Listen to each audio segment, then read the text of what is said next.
Bargarh police बड़ सफलता 21 KG गंजेई सह 5 गिरफ।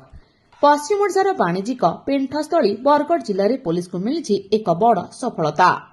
बरगढ़ ग्रामांचल थाना पुलिस एक स्वतंत्र अभियान चलाई प्राय 21 केजी गंजेई जबत करने सह एही आंतः राज्य निशा कारबार संपृक्त 5 जन अभियुक्तଙ୍କୁ गिरफ्त କରିଛି।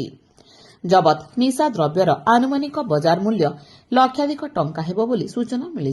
यह सहित अभियुक्तଙ୍କ निकटरू किछि मोबाइल फोन एवं चोरा चालान रे व्यवहृत मोटर साइकिल को मध्य पुलिस जबत करिछि। विशेष सूत्ररू खबर पाई पुलिस विभिन्न स्थान रे नाकाबंदी करी जांच करुथबा बेले एही अभियुक्त माने धरा पड़िथिले।